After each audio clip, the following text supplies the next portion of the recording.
Hello and welcome everyone, a new episode of Money Means Business. My name is Nermeen Abdurrahman and I'm happy to be with you in this episode as we are going to tackle a bundle of economic news and issues. And before going to the lion's share of this episode, which is going to be totally dedicated to the Africa Health XCon 2024, which took place here in Egypt recently, about its agenda, its talks, the deals and protocols which were signed, the agenda of goals, you name it. Before going into all these details, let's have a quick look at some economic news which took place today.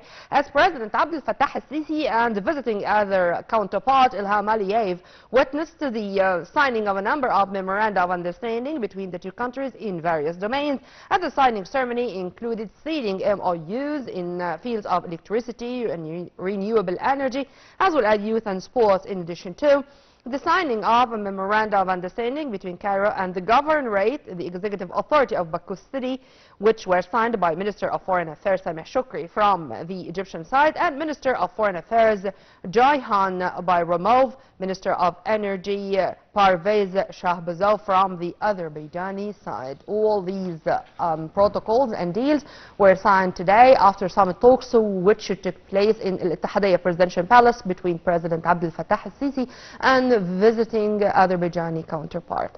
Well, right after the short break, we are going to turn back with my dear guest live here in the studio to speak in details about the Africa Health Conference which took place recently. As I said, stay tuned. We do have a lot to speak about right after the short break.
Welcome back, and let's start immediately. We do have a lot to speak about. As I said before the break, we are very much delighted and honored to have with us live here in the studio Dr. Mabrouk, Professor of Plastic Surgery and Facial Surgery at Ain Shams University. Thank you very much for being with us, sir. It's a great pleasure. Thank you very much. And sir, as I said, when it comes to Africa, I'm all the time saying that Africa is our strategic depth. And in fact, we return back to Africa, to our strategic depth, not in words but in deeds. And what I'm talking about is implemented in many domains. Here we are going to speak about the medical field, or the medical side of the coin, as we may call it. Before going into details, how do you see, or how do you describe our relations now with Africa, and particularly in your field? Well, we have to, of course, thank you very much for the question, and thank you very much for the invitation. And I would like just to draw your attention and our dear viewers about something which is very important about Africa.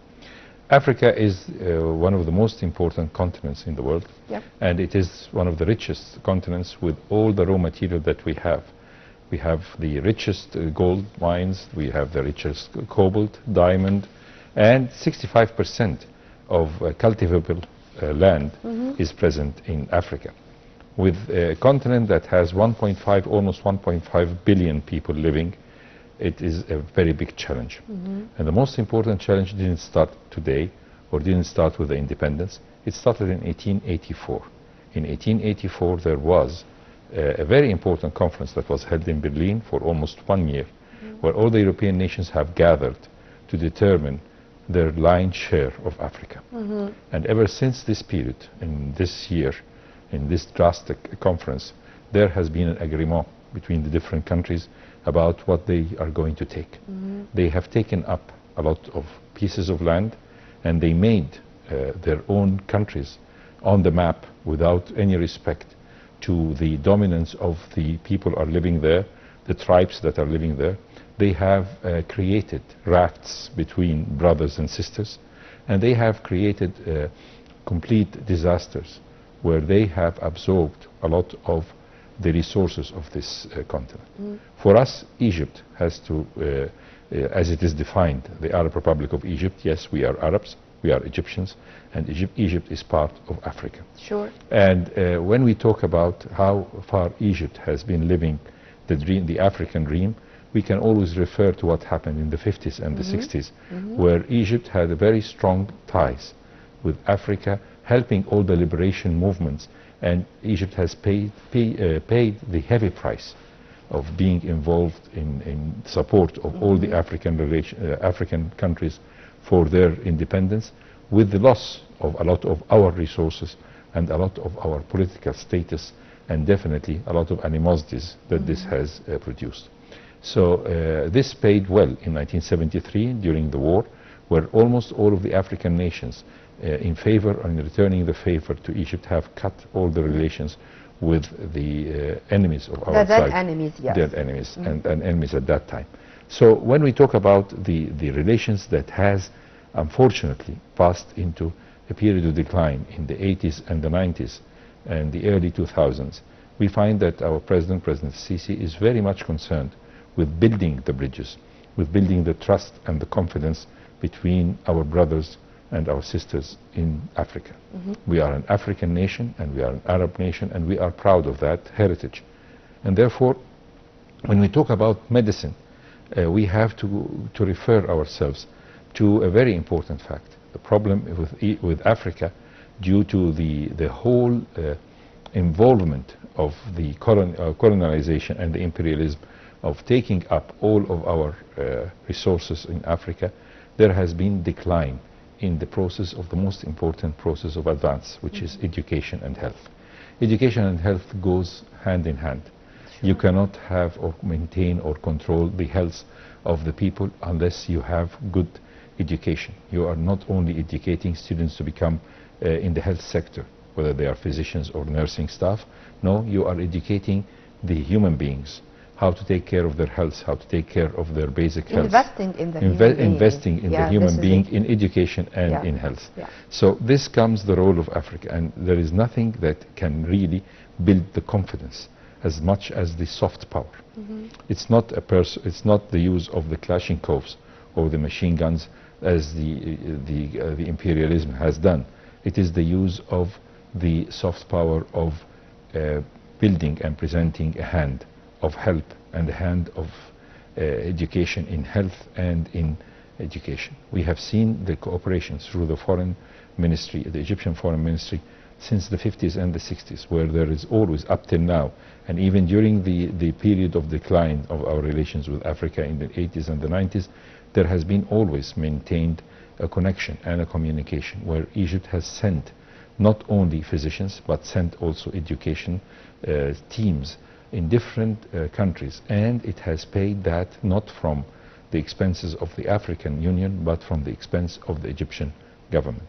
So it's the time for Egypt to build this bridge. I myself, as a junior, I was not that junior, was in 1998 where I was a member of, as a lecturer of plastic surgery in 2 incidents and sort of convoys, medical convoys that went to Kenya after the bombing of the American embassy there, where we did operations, and we were received very graciously by the Kenyan government, and we were having at that time with us the Minister of Health, and we were accepted, integrated, and worked for a continuous week trying to return the smile to the shattered faces of the injured there. Also in the same year we went, there was a big flood in Sudan, and we went as a convoy to help and educate and teach. And we are not like the way that the imperial powers or the colonization worked on, is that the feeling of having the snobbish feeling of dealing with your counterparts in other countries. This has never been the policy of Egypt. And it has been always that Egypt and the Egyptians have always shared, even during the pharaonic period time and even during the Islamic period of time, we have shared not only the education but the food, the health, and of course the food for thought, which I believe is one of the most important things to do. Amen to that, sir. And I'm really that happy that you've focused on the African side of the coin when it comes to Egypt. Egypt is an Arab, African, Islamic, Mediterranean country. Exactly.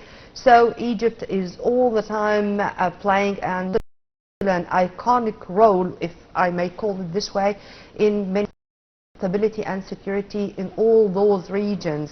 I mean, it was a turning point when we assumed the presidency of the African Union back in 2019, and from then until the moment, I think we have not missed our let's say deeds on the ground, implementing what we said. I mean, all our promises were fulfilled. And as you've kindly mentioned, when it comes, for example, to our Arab contractors companies, you are going to find all their traces there in many of our African countries. Engineer Ibrahim Mahleb himself, I think many people in Congo, they know him as if he was a celebrity, for example. Of course, and we have also to refer to... This is, sure. We have to refer also to Al-Nasr, a company that was inaugurated in the late 50s, early 60s with Mr. Muhammad Faye, who's currently, I mean, he was also deeply rooted ties, very deep rooted ties to the really 50s, as you kindly mentioned. Yes. But if you permit me, because I want to go into this and into the African Health Excon 2024. Yes. This is not, of course, the first edition. It is the third edition. Yes, it's the third edition. And an edition after the other, you are going to find that the participants are much more. And in many companies, many participants coming from all over the Black continent are keen to come to participate because they know that this is a chance or a platform where they are going to sign deals and they are going to propagate for themselves, as Egypt can be considered as the gate to Africa. How do you see the increasing numbers of participants and the keenness of all of those high-profile medical companies to come and to participate in the event? I think what's really nice is it has come with different hats, not just one hat of economic cooperation, but making deals with companies. We have in Egypt, for example, very distinguished factories and companies that are producing class A1 of instruments, which we are using since quite a long time, and even this is in the private sector, without, of course, mentioning names. And also, when we deal with that, we see that the cooperation is going hand in hand, not just into the economic situation. There were also medical sessions, even in the field of plastic surgery, in the field of general surgery, medicine, and all, where we are presenting our humble experience, which dates back since 1828, the Egyptian founding of the first modern medical school in 1828 in Qasr Aini, or in Cairo University, what's now Cairo University. And also when we're talking about this important cooperation, we really, I'm very impressed with the amount of points that were mentioned into the final draft of what came out of this conference, because they want to induce cooperation through the internet, and having a common field of interest in the cooperation in the needs of Africa, and presenting the Egyptian experience with how Egypt has dealt with buying and getting rid of the monopoly of buying instruments and buying medicine. Every hospital would go and buy for itself. Now it goes through one channel to get the best price, as it's cheaper when you get the price in the wholesale than when you are buying for a small sector of the health sector. And this is experience that Egypt has presented. Also, one of the most important prospects is the cooperation in the field of medical research. The medical research and the experience of Egypt in the medical genome, or in the Egyptian genome, is very, very important. And Egypt has taken care and taken up the Egyptian genome research very lately in Egypt. Since 3 or 4 years we are going very fast in this field, and this will help, of course, to identify a lot of genetic diseases and the strength and the weakness of our mixed race as Egyptians and as Africans. Also the field of cooperation, which we did quite well since the 60s and the 70s, by sending not just convoys, medical convoys that come and go, but also doctors who stay over, who for a certain period of time. And let me echo what you've just said. 350 scientific sessions spanning 32 specializations were included in the expo. Also, more than 60,000 attendees from more than 100 countries attended the conference this year. And this is exactly what I'm talking about. I'm talking about that, an event which witnesses the participation not only of thousands but of tens of thousands of participants coming from more than 100 African states. Sir. And what's important as well is that the Prime Minister of Egypt came himself to open up the primary session, or the first session of the conference. And this shows how Egypt, from its perspective, is dealing with this as a very important venue for the cooperation. I think that the people-to-people diplomacy is one of the most important hands in building real confidence. Always you would remember the doctor who has given you the real good important medicine that help you to heal, whether this was a common cold or a surgical procedure or whatever. We always feel that the dignified treatment of the physician remains, and the empathy that this physician produce and inflict on others is really very important. And this is what the Egyptian physicians have been doing as far as the ancient Egyptian medicine is concerned, where the most important real principle of ancient Egyptian medicine that was inflicted by Imhotep, our first physician ever, is empathy. And empathy is to build a route of communication. When you are feeling what the patient is feeling, definitely this is very important. We are not dealing with our brothers and sisters in Africa as simply as we are not robots.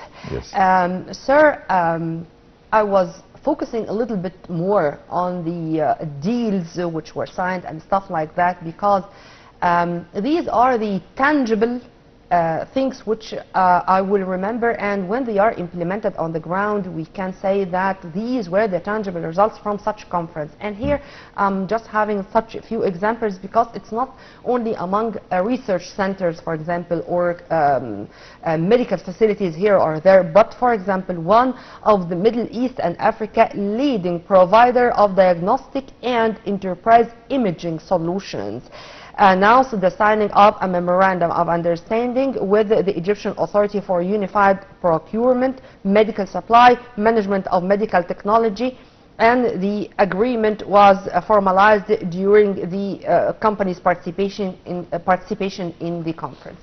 To make use of the latest technologies, to make use of the latest modern techniques. It's, with all my respect, of course, medicine is the top of the list, the top of the agenda. But to make sure that we are going to make use of the latest technologies, this is not less important. How do you see, sir, such a deal?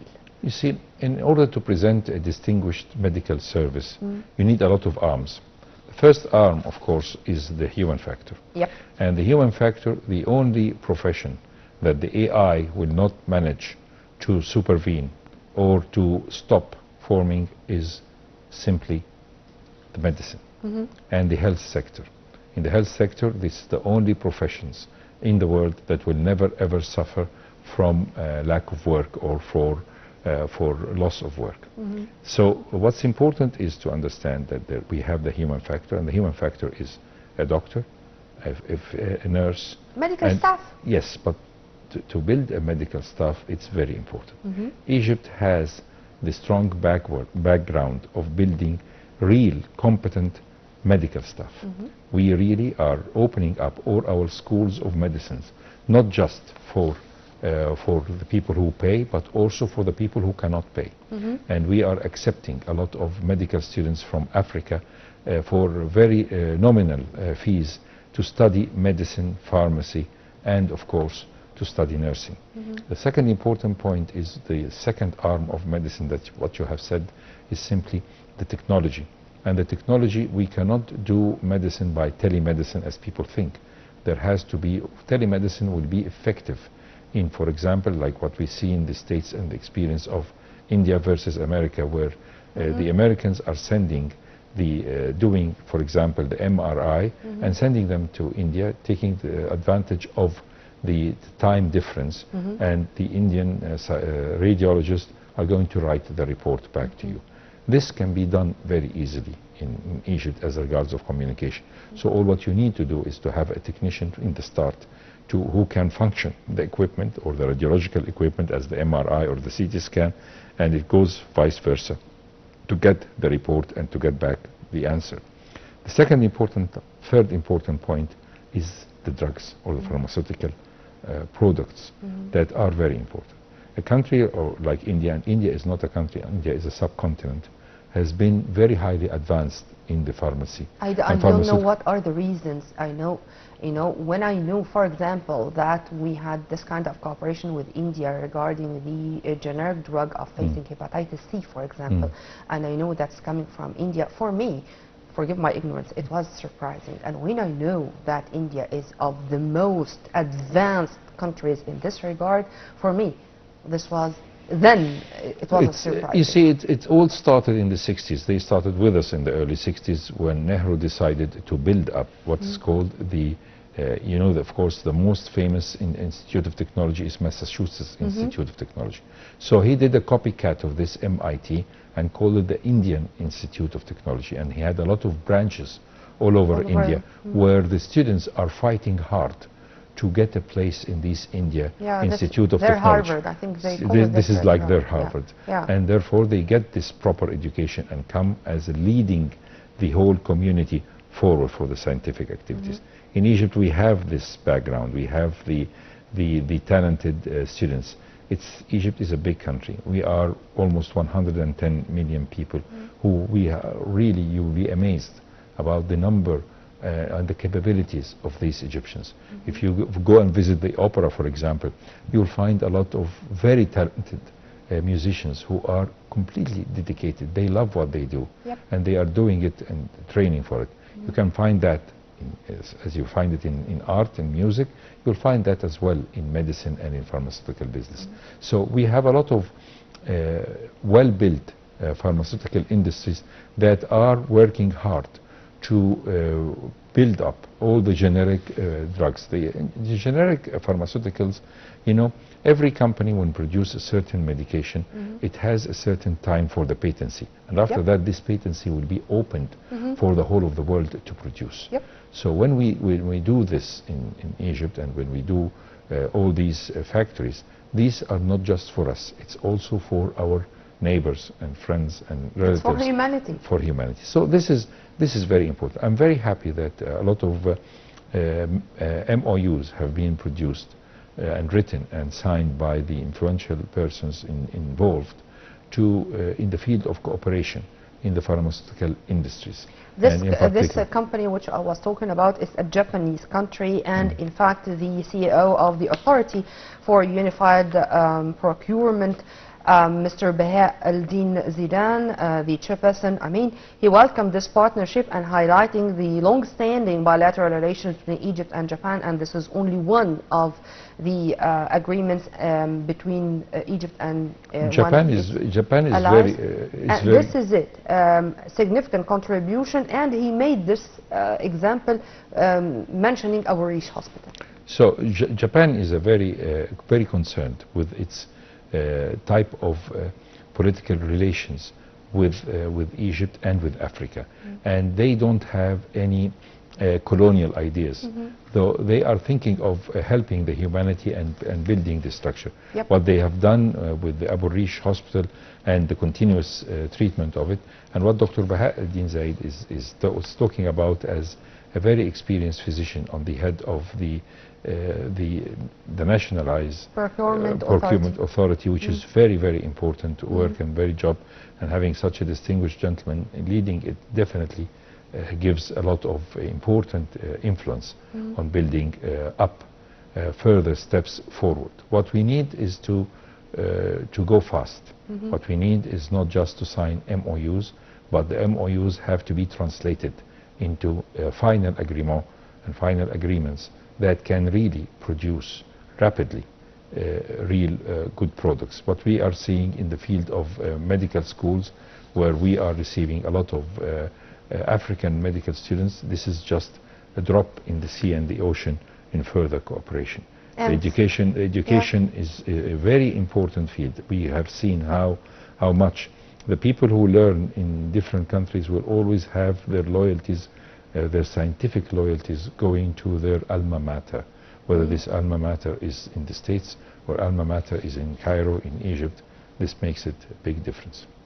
And as you've kindly mentioned, the things which should be implemented on the ground, the tangible steps, for example, these projects, whether this one with this Japanese leading company or another German leading company, discussing the launch of radiology simulator lab in Al Ismailia, equipped with the latest healthy nears CT and MRI simulators.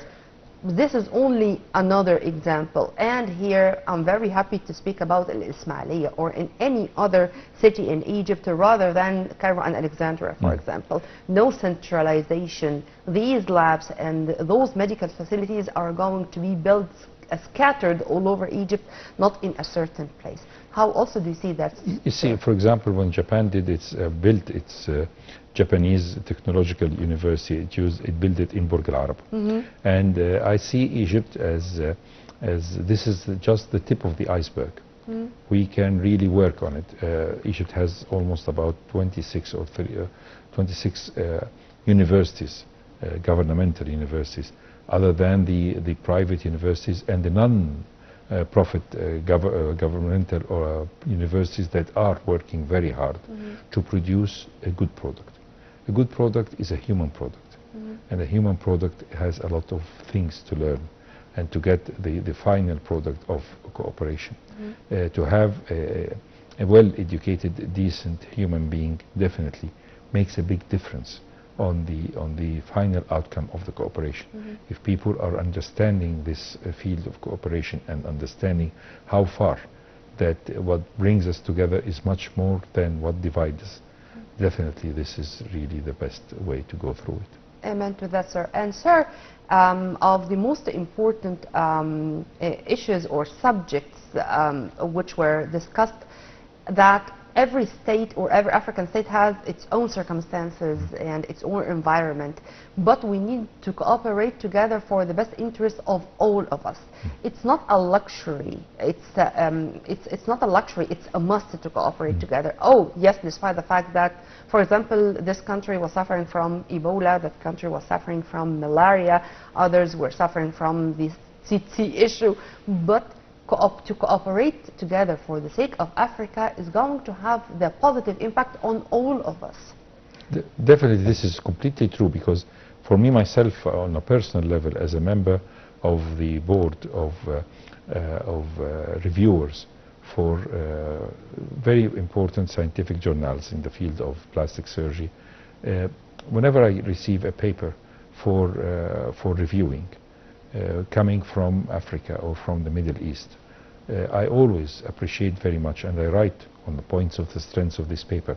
So although that this paper or this research has been done before, for example in America or in Europe or in other highly progressed countries, the local experience of the physicians and the different type of population that we are dealing for strengthens this paper and helps us to put new guidelines for management of this ailment or of this disease. What's important to understand that opening up the research, whether this is demographic research or pure scientific research that goes on testing new methods of treatment and management, with all due respect to the ethical conduct and the ethical committees that are assigned to make sure that this research is done under crystal clear rules and regulations.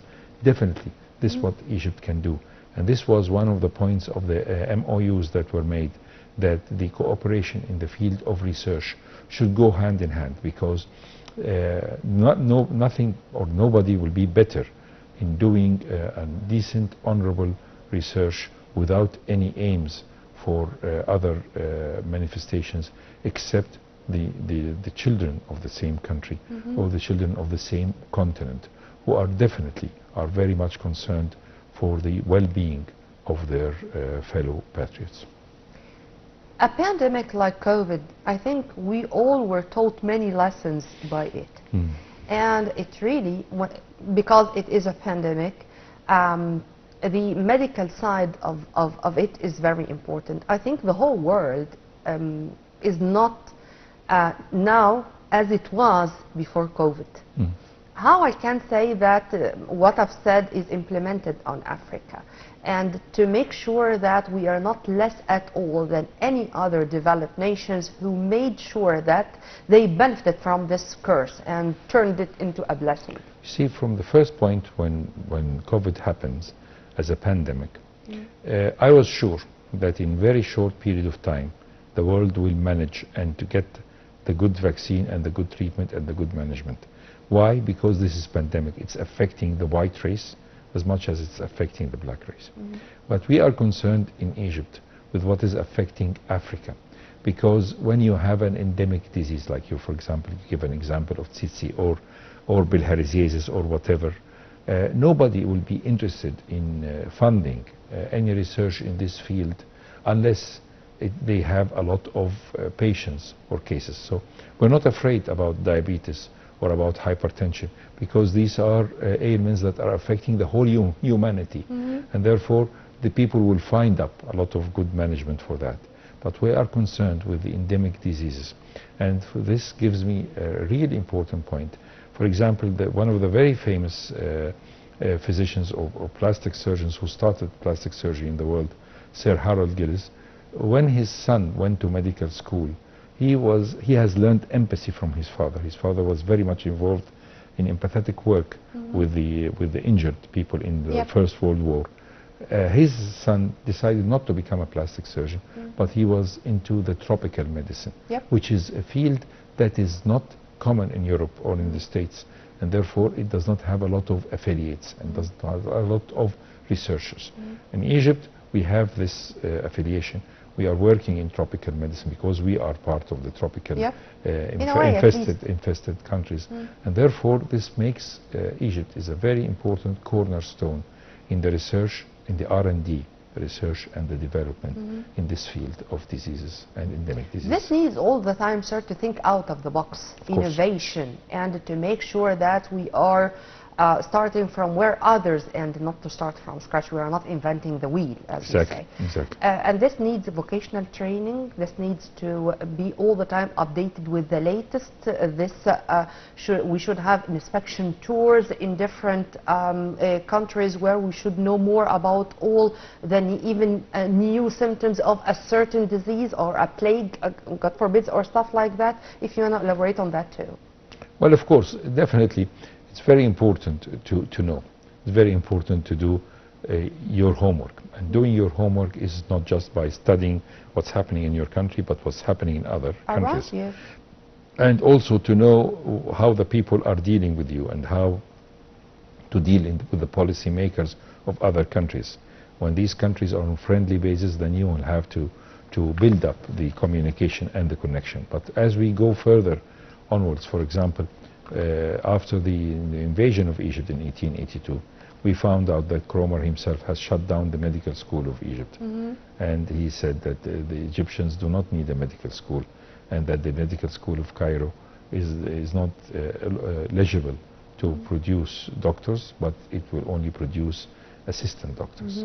And of these classes, like the class of 1900 and 1901, we had Ali Pasha Ibrahim and Naguib Pasha Mahfouz, the two eminent physicians who built the modern Egyptian medicine on their own shoulders, in spite of the fact that the degree that they received was an assistant physician. There is nothing impossible if there is a will, because if there is a will, there is a way. By the way, it's not. We were not talking about Naguib Mahfouz, the Nobel laureate writer. We are talking about Naguib Mahfouz Mikhail, the one who was behind, or he was there to assist the mother of our Naguib Mahfouz, the great writer.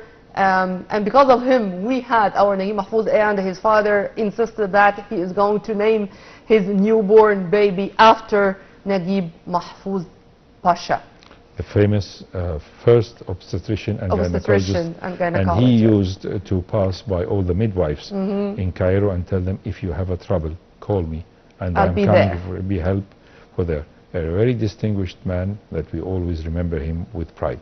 I do. Like Ali Pasha Ibrahim. Like Ali Pasha Ibrahim and others, of course.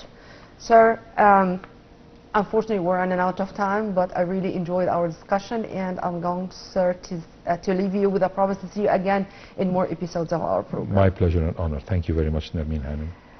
Well, we were very much delighted to have with us live here in the studio our dear guest, Dr. Amr Mabrouk, Professor of Plastic Surgery at Ain Shams University. And now I'm going to leave you with the most important economic events which took place in the past 7 days. Till we meet again same time on Nile TV International. Many thanks for watching. This was Nermeen Abdurrahman.